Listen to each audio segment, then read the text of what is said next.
Parce qu'on vient des rangs socialistes, parce qu'on est ministre d'ouverture, on n'est pas tenu à la solidarité gouvernementale? Simplement, du point de vue de la personnalité de Bernard Kouchner, en tant qu'homme venu de la gauche, il est compréhensible, effectivement, que le positionnement soit moins évident que lorsqu'on a toujours été UMP.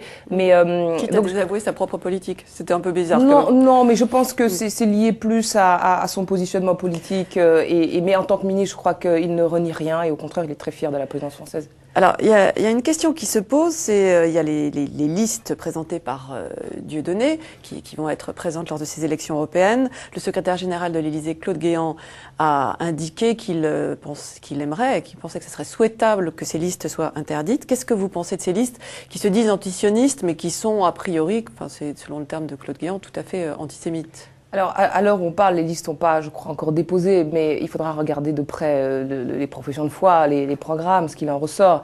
Alors, il y a cela, il y a les programmes, et puis écoutez, il y a Dieudonné lui-même en tant que personnage, qui, effectivement, moi, me désole.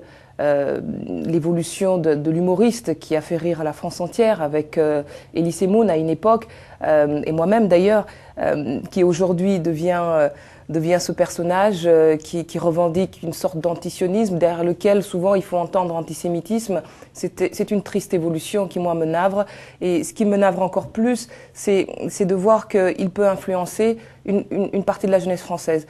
Et je crois qu'il faut que nous, en tant que responsables politiques, nous puissions dire ce qu'est l'antisémitisme, nous puissions dire ce qu'est la lutte contre l'antisémitisme et ne pas laisser cette jeunesse un peu débordée, un peu marginalisée, se laisser séduire par des idées extrémistes qui ne mènent à rien.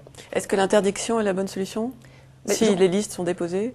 En fait, l'interdiction, ça dépend du projet, en fait, des programmes. S'il y a des éléments là-dedans qui relèvent de l'antisémitisme. Je ne suis pas une spécialiste de la question du droit électoral, mais je crois que c'est à ce moment-là qu'on pourra voir. Après, au-delà de la décision qui est prise, je crois qu'il est important de faire ce travail de sensibilisation, d'éducation auprès de gens qui n'ont pas forcément accès à ces informations-là.